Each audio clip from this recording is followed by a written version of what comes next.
Welcome to a very special edition of Mississippi Stories. I'm your host, Marshall Ramsey, editorial cartoonist and editor at large at Mississippi Today. And I think we all can agree that our children in Mississippi are our most valuable resource. And our guest today is here in Mississippi to announce something that will help some of the most vulnerable children in Mississippi. And when I found out she was going to be here and why she's going to be here, and found out that I had a chance to be able to talk to her, needless to say, I was excited, and I think you will feel the same way. Rita Soronen is the president and CEO of the Dave Thomas Foundation for Adoption. And if Dave Thomas sounds familiar, you might remember him as that wonderfully affable and very effective Wendy's pitchman, who was also the CEO and founder of the company back in the 90s, of course, and later on. And Dave's story is very powerful in its own right. He was adopted, and in 1990, he became a spokesman thanks to George H.W. Bush for adoption. And a couple of years later, of course, the Dave Thomas Foundation for Adoption was founded. And I tell you what, for the last 20 years, our guest today has been a big part of that. And I would say she is truly a warrior for children. And Rita, I just got to say thank you for being here today. And I think probably a good place to start is what exactly is the Dave Thomas Foundation for Adoption? And then we'll go into why you're here in Mississippi. Sure, and thank you, Marshall. Thank you for having me here today. I'm delighted to be in Mississippi and honored to be a part of this special announcement. So the Dave Thomas Foundation for Adoption, as you noted, was founded by Dave Thomas. He was adopted. He had a special affinity for the notion, although he was adopted as an infant, he, by age 16, had left home. His father was a bit of an itinerant worker. His adoptive mother passed away when he was young. He was raised by his grandmother. And so he understood, I think, particularly that focused population of children that we center on, older youth who are waiting to be adopted. He had a family, but he had sort of a disjointed family. So he created the foundation in 1992 to do one thing. We're really a one-trick pony, to focus exclusively on children who are in foster care, who have been made available for adoption and are simply waiting for adoptive homes. And we do that both in the United States and Canada. And we focus even more specifically on those children who are most at risk of leaving foster care without the family that we've essentially promised. And that's older youth, teens, children in sibling groups, children with special needs. And for us, that still makes me sad every day as long as I've been in this, children who have been in care for so long that they have given up on the notion of family and home, and they just want to get out. So that's what we do through programs of awareness programs, programmatic programs like the one we're going to be talking about today, and grant making. We really want to move the needle on changing Americans' attitudes about who these children are, and then making sure we can aggressively get them into the adoptive homes that they deserve. I think early on, about the time that you actually came aboard, y'all switched from an advocacy, model to one where you actually were a program-based model. And there's a couple of things I really like about your foundation. Number one, 90% of what you bring in goes back out into the field, which is a really high percentage if anybody knows anything about nonprofits. And the second thing is that what you're doing is research-based. Yes. And that is huge too. That's exactly it. We are a national nonprofit public charity. And so our mission is, and there are times when we puzzled a bit over why Dave created it that way. He could have created it as a corporate foundation or a private family foundation and just funded it naturally. But he did this deliberately because it forced us to get out and talk about this mission, talk about these children, make change for these children so that we could also bring dollars in the door to run it efficiently. And you're right, we're very committed to efficient use of donor dollars. We're absolutely committed to that.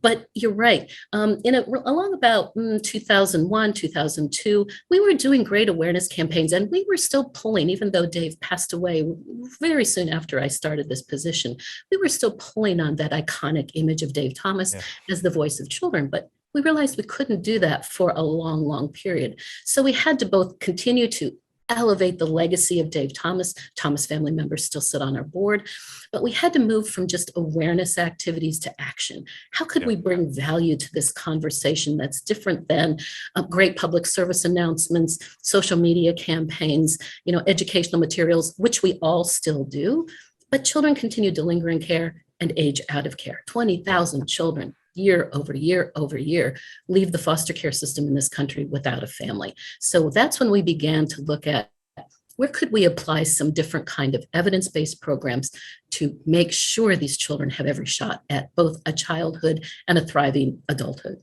Well, the nice thing about the evidence base is that you have actually numbers to know how effective it is. And the numbers like 300%. I think I saw one of the numbers of higher than just not doing it, to being able to get people. And you talked about aging out of the system. So imagine this. So you're 18 years old and you've never really had a stable home life. You're dealing with childhood trauma, which, as we know, could affect you later on health-wise and so forth, with an ACE score and so forth later on. But you're 18 years old and you're walking into a vulnerable world without any support system. And what you do is you actually help provide that support. That's exactly it. Look, we know from other organizations' research that when children and youth age out of foster care, not because they're bad kids, but because they don't have the safety net of family, they're much more likely to experience negative outcomes like homelessness, unemployment, early parenting, re-involvement in government systems, substance abuse, all of those things that can surround them, but they don't have someone to go home to and say, oh, look, my car just broke down. I can't get to my job. I got fired. Now I'm going to lose the apartment I had. They then become homeless rather than having that safety net of family around them. So it's absolutely critical. And that's where we began to craft this program that we're talking about today. We call it Wendys Wonderful Kids because we are the philanthropy of choice of the Wendy system, franchisees, suppliers, and corporate employees. And the dollars that they've raised early on when we started this project in 2004 helped us substantially grow it, but also put what you referred to as, once we had a large enough footprint across the United States, we then engaged a research organization to do long-term, rigorous evaluation against this program. And we did find at the end of 2011, when we released the research, that this model that we created is up to 3 times or 300% more effective for that very population that we've talked about, older youth, children with special needs. That's incredible. Tell us a little bit about what the program is. Sure. And really, it's just good social work that I think every social worker, caseworker wants to be able to do, but they can't because they have so many tasks at their desks. So what this does is we provide resources to organizations, public or private, large or small, as long as they agree to implement this model, since it is evidence-based, to hire a full-time adoption professional that we call a Wendys Wonderful Kids recruiter. And their job is to, one, carry a smaller caseload of children, 12 to 15 children at most. And we know that a lot of social workers have to carry 40 or 50 children on their caseloads. Focus exclusively on this task of moving them from foster care to adoption. So they're not doing a lot of those other governmental or organizational tasks that, again, caseworkers have to do. And really do a number of things, which is first, spend time with these children, face-to-face time with these children, get to know them, understand who they are, understand what their wishes and dreams are. But in addition to that, do a deep dive into their case file. These are children that have been in care for 5 or 6 or 7 or 8 years. That case file is rich with potential adoptive resources from extended family members, former foster parents, others that surround this child. And then begin that work of trying to find a family that's the perfect match for a child, not the reverse, not a child that's the perfect match for a family. Because now we understand better what this child needs and wants, and we understand who might be in this child's network. And they begin to make those matches, and the recruiters then stay with these children for as long as it takes to get them adopted, and frequently follow them afterwards as well. So it's really just good social work, but it's put within a framework of evidence-based, and the resources are provided to make sure that those caseworkers, those Wendys Wonderful Kids recruiters can do their job. And we really ask organizations to look at seasoned professionals who understand the dynamics of abuse and neglect, who understand the dynamics of adoption, who understand the layers of trauma these children have experienced. And so they can jump in with both feet from the day they're hired and really, really work steadily on behalf of these children. You'll be working with the team from Mississippi Department of Children Protection Services. Great folks. Like I said, they may be a little bit overwhelmed, and really what you're doing is you're coming in and giving them some extra resources and some extra help. That's exactly it. They're doing phenomenal work already. Look, we're not marching in saying we're going to fix everything. That's not Yeah. the issue. They're doing phenomenal work. We want to see if we can be partners and value added with this program for this population of children, because we know in Mississippi, I think there are about 1,200 children waiting to be adopted. Yeah. And of those, somewhere between, I think, 300 and 400 that don't have an identified adoptive resource for them. And those are the ones that are more likely then to age out of care. Again, not because Mississippi's doing anything but stellar work, but if we can do a little value added, provide some extra philanthropic support, then we're delighted to be a part of the work that they're doing. I would imagine, especially over the last 2 or 3 years too, that has gotten to be a more difficult task too, because just the world has kind of been upended as well. Exactly. Look, consider what our children experienced during the pandemic. We all experienced layers of trauma or economic loss or health loss, right? But our kids in foster care are already a little bit compromised if they're in group homes, if they were in group homes, or if they were continuing to move from home to home, then they were at a greater risk for COVID to begin with. But that separation, look, they've experienced so much grief, loss, and separation in their lives. When everything shut down, the regular visits from caseworkers or from potential adoptive families stopped. And although we had Zoom and we discovered Zoom, not every child in the system has great access, right, to electronic resources. So we created another layer of trauma, no one's fault, but created another layer of trauma for these kids who were separated from school, separated from the routine of whatever they got used to in foster care. And, I think foster parents weren't jumping to become part of this process during the pandemic. We all had our own issues that we had to resolve as well. So yes, the needs in states became much more profound, but I think with doors opening back up, with systems re-energizing, we're on a really good path across the nation and certainly here in Mississippi.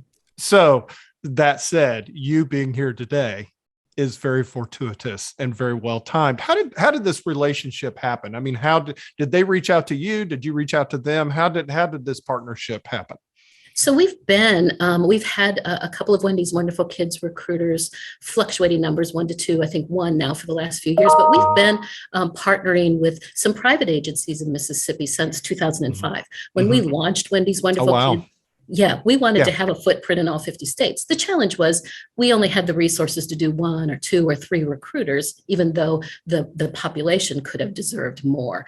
So we've had a long relationship, and we were able to, as we do in most states, work those relationships. So I think it was mutual. We certainly are reaching out to states, to leadership, wherever we have either a direct connection or someone that we work with has a direct connection, and say, can we introduce you to this program? Can we show what's happening in other states? And our first state that we took to scale, and what I mean by taking to scale is there are enough recruiters in that state to provide services for that identified focus population. So again, older kids, kids in sibling groups, kids with special needs, kids who have been in care the longest.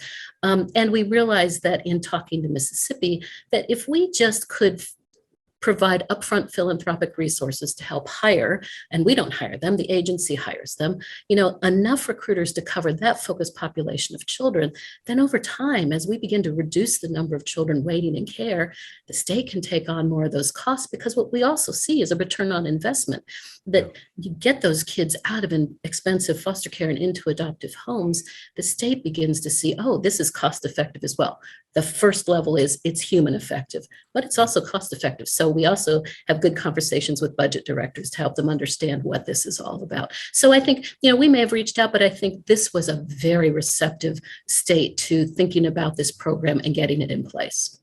I've always heard that if you could mitigate childhood trauma, that the DSM, but would be about this thick instead of this thick, Yes. And so when you're talking about being cost effective, you're talking about also too, down the road, having better citizens and being better, happier, human beings as well. So, I mean, it's a win for everybody. It is a win. And our first job is to keep children and families out of the system. Prevention is huge. And I know Mississippi is working very hard at that. But for those children that do come in and those children who are freed for adoption, we cannot stop our services, because you're right, that cost effectiveness is not only for the state in getting them out of expensive care, but the long term. Look, the numbers that it takes for children who are undereducated, unemployed, homeless, incarcerated, substance abuse, those financial tolls on a community are profound. Definitely. You touched on a little bit the types of kind of myths around foster children and around, because I mean, y'all really do focus on just such a very laser focus on such a needed part of the adoption process. You're not talking about international adoption. You're not talking about the other. You're not about this little narrow thing. What are some of those myths about foster kids?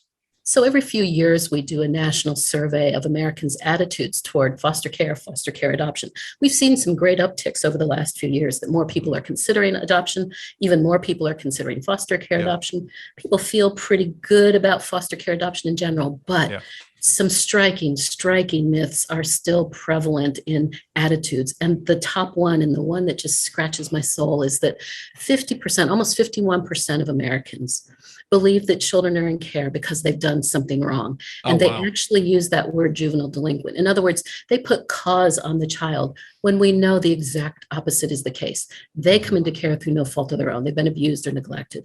So we've really got to work hard, and we're just doubling down our commitment to make sure that that's one of those primary myths that we can bust, because someone may consider becoming a foster parent, but if deep down they think, but you know what, I really hesitate bringing these children in my home because they've done these, they're juvenile delinquents. I hate to use that word because it just legitimizes the myth. But if, so they may then self-select back out. Have these children have layers of trauma? Yes. Might they have some behaviors that need to be addressed and helped? Of course, but we've got to dispel this myth. The second one is that, and it's not so much a myth as it's a belief. For those people that are considering foster care adoption, there's still a preference for children sort of 5 and under, and a very small preference. I think only 13% of I think it's 13% of Americans would even consider a child older than 13. So we've got to also begin to talk about, how do we bring older children into our homes? Yes, if you're committed to an infant, absolutely. We don't want to dissuade you from that. Every child that's available for adoption needs a home. But let's consider children age 9 and older. Look, research tells us the time a child turns 9 in foster care and they leave the system, or they're in care and they've been freed, their likelihood of being adopted decreases significantly. So we also have to work hard at talking about who these children are, what their ages are, who might be a perfect adoptive parent. Single parents can adopt, right? Older folks can adopt. You don't have to be young. You don't have to have your own home to adopt. So really shifting that tide and reminding Americans that every child, no matter their age or their journey through foster care, every child has potential and wants to be in a family. And wants to be loved. And wants to be loved. Absolutely. Like we all do, right? Why would we think anything different of these children? And this notion that we allow children to age out of care and they'll be fine, they'll pull themselves up by the bootstraps. We wouldn't think that of biological children. We would step in at any moment to help them at any age. Well, it's kind of hard to pull yourself up from the bootstraps if you don't have bootstraps. Exactly. Or even boots, so it is kind of nice. You've used T.S. Eliot's quote before, home is where one starts from. Yes. And I love that quote. It's from the Four Quartets, if I remember correctly, from 11th grade. So, but it's just a great quote. And that's the point. You just have to give them home base. I saw you on a video telling a very powerful story, because you can say 1,200, kids are going to be, aging out and so forth. And we have been hit by numbers over the last 2 years. And I think sometimes you lose the humanity when with the numbers. And you told a very powerful story about a young man who ended up with cancer. And he asked this very powerful question as he's dying. He says, well, who's going to bury me? Yes. I mean, if that doesn't convince you to think about children who are all on their own, who even in their most incredible hour of need are still worried about who will care for them afterwards. If that can't convince you, I don't know what can. I know. Okay. So you are here in town. Yes. How long?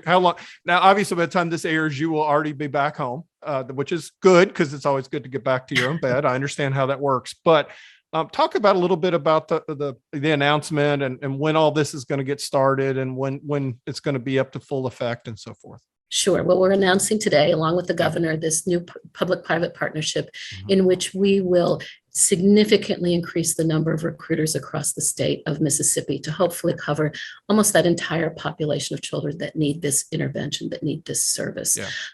Effectively, the contract signed, and it will be May 1st that this program kicks off. So we're almost Excellent. there, right? I can't believe it's the end of April. I know. And I know the agency has already hired, I think, at least half of those recruiters that are needed to be in place. We've begun the training process. We've begun the implementation strategies. So it's already rolling along, but I think with the turn on the lights May 1st, which is so incredibly exciting. And it takes some time for a program like this to get started, to get those recruiters in, trained, caseloads built, and some public changing attitudes, some internal changing attitude. Lots of people, don't know about this program internally. And so we want to make sure that everybody feels comfortable that this is, yes, a new program, but it's just in partnership with the great work that the caseworkers, social workers are already doing.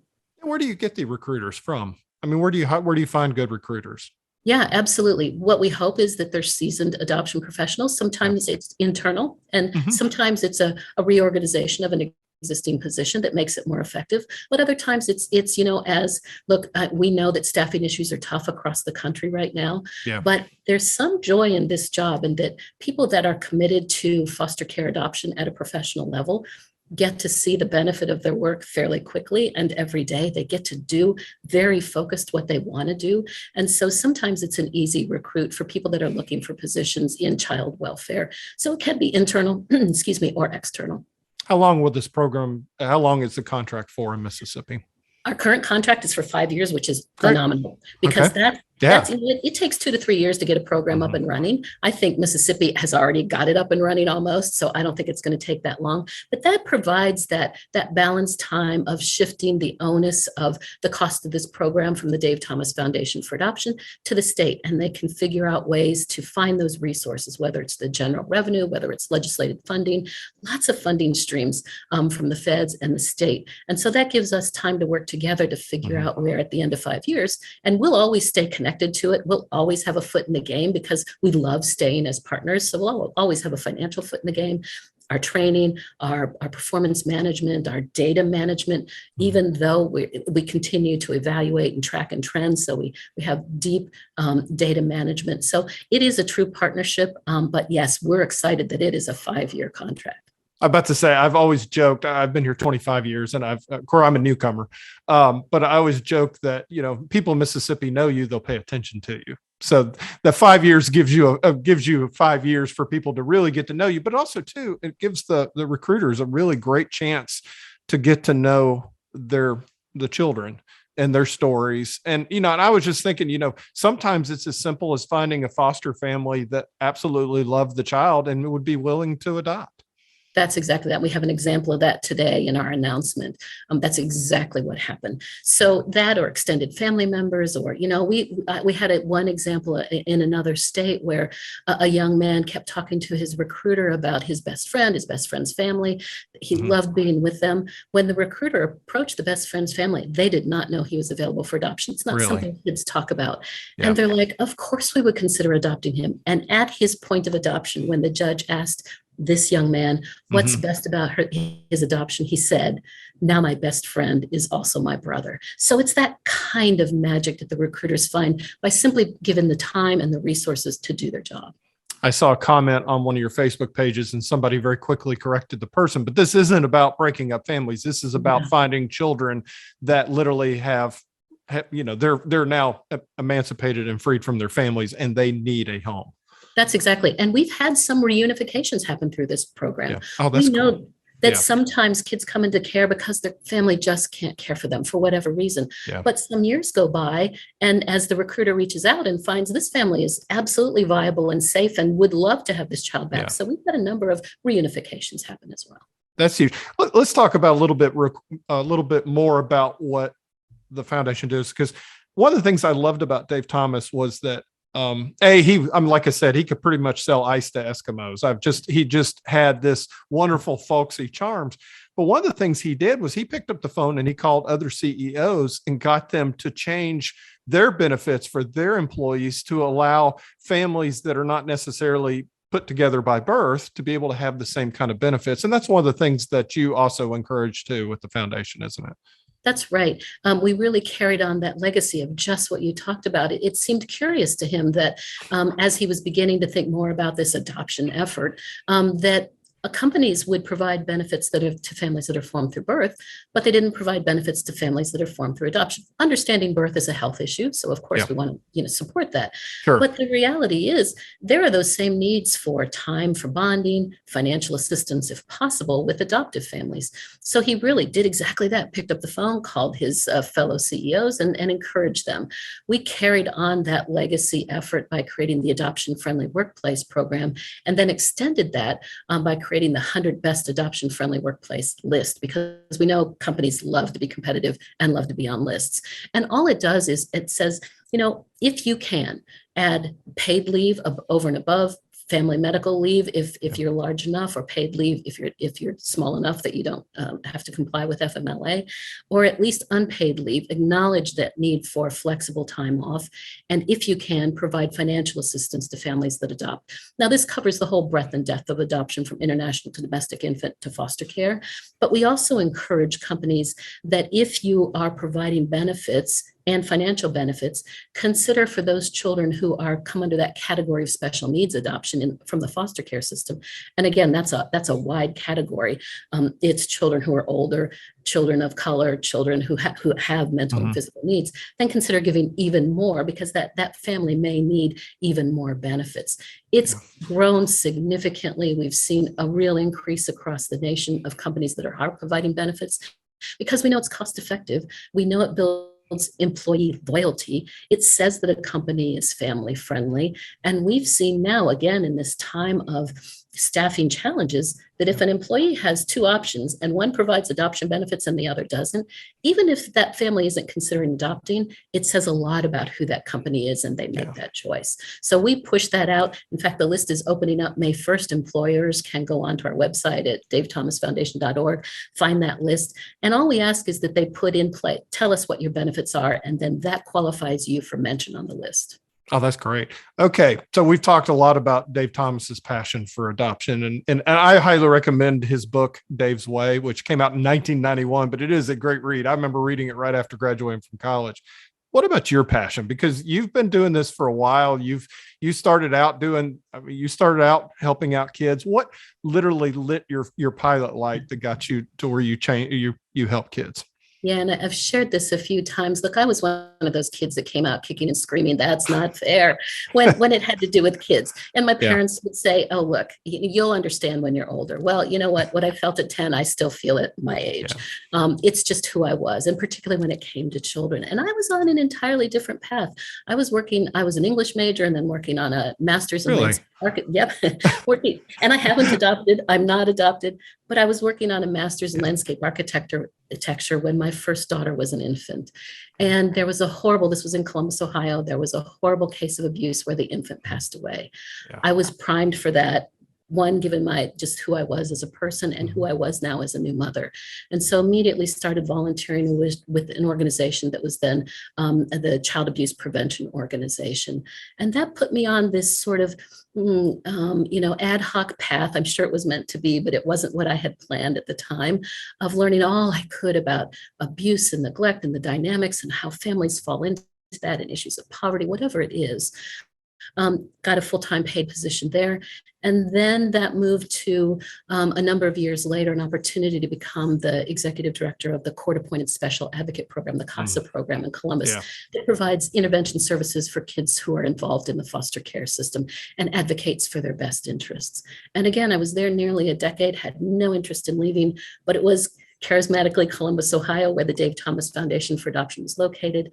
They were beginning to go through leadership change, and one of their board members was also a board member at CASA, and asked if I might be interested in applying, and the rest is history. I had never thought about moving there, and how lucky am I to have had this journey from just who I was as a kid to being able to do these incredible national partnerships where we really work when prevention fails and children come into the system, when the system fails to get them back home, then how do we assure that these children have safe, loving, and permanent homes? How lucky am I that I am now able to work at this level with incredible organizations like the state of Mississippi to simply assure what I wanted as a child when I was fearful and didn't know what was happening in my life. No child should fear that. that they have the comfort and the security of home. It's like, I'm an old movie buff too. And how often do you flip channels and see The Wizard of Oz is on, right? And there's Dorothy clicking her ruby red slippers and talking as if in a prayer, there's no place like home. There's no place like home. Home is woven into everything we do in literature, in music, in art. It's who we are as humans, that quest for home. And so how lucky am I that I get to be engaged in that quest? And you get to come visit us here in Mississippi. Amen. I hope they take you out for a really good lunch and dinner tonight. So. I'm sure they will. It's a full day of exciting activities. I mean, I couldn't be more impressed with the department here and what they've set up, how excited they are. I mean, I think even more excited than we are, which doesn't seem possible about this announcement. Oh, very good. And like I said, we've covered most of the bases, but I want to make sure that I've covered everything. Is there anything that I have not touched on about this announcement? Obviously, maybe somebody's sitting there thinking right now, I'd like to maybe try to become a recruiter. How did they do that? Sure. Just contact the department.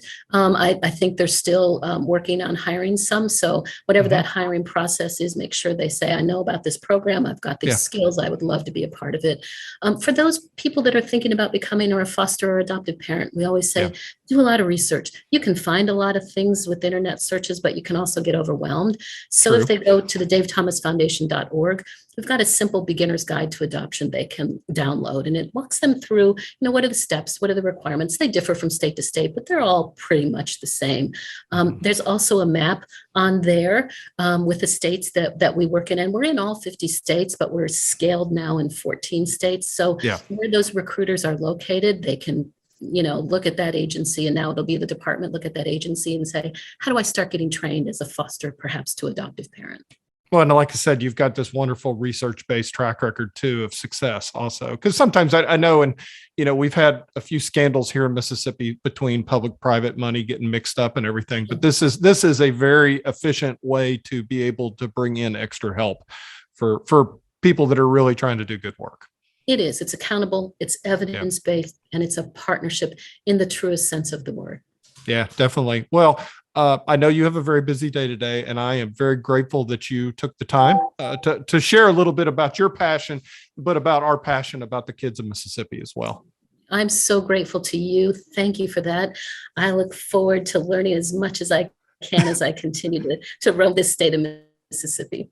Oh, we'll give you, I know, just give me a call. I'll fill you in. I'll give you all the deep, dark secrets about it. But it's a good place with good people, and you obviously fit into that. And Rita, thank you so much for joining us today. Thank you for having me. It's been my pleasure. All right. Thank you for watching this episode of Mississippi Stories. Make sure to subscribe to the Mississippi Today YouTube channel and click the bell to be notified every time a new video uploads.